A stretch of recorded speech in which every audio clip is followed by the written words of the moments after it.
Let's start. With us is Miss Ana Valderrama. Ana. Sige, Miss Ana, what's your course in college? AB Communication. AB Communication. And what's your job now? Collection Specialist. Nagamit niyo po ba yung course niyo nung college sa current work niyo? Sa current work, hindi. Pero sa past work, opo. Sa past work, ano po ba yung first job niyo? My first job was sales lady.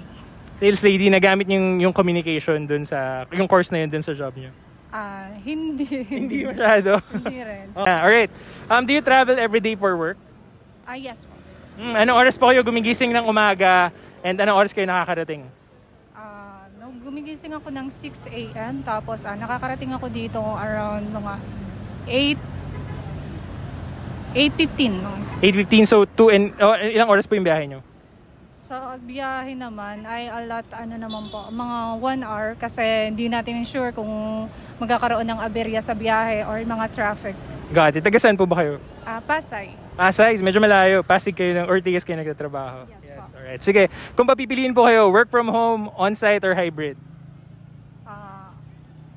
On-site. Bakit po? Kasi pag work from home kasi medyo boring. Boring kasi ikaw lang mag-isa doon. Usually kasi for me lang kasi lagi naman po ako mag-isa sa bahay. So naboboard po ako pag ako lang po mag-isa. Unlike po pag on-site, you have friends, you have colleagues po. Tapos yun, nakakakulitan mo sila and nakaka-enjoy naman po magtrabaho with colleagues. Okay, kayo pa lang po yung sumagot ng on-site today. Last question po, marirecommend nyo po ba or i-recommend nyo po ba sa mga naghahanap ng work yung trabaho nyo now?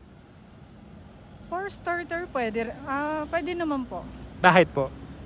Kasi as a collection specialist, for me lang din po, on my own opinion. Nag-enjoy naman po ako sa ginagawa ko ngayon and medyo challenging nga lang siya kasi hindi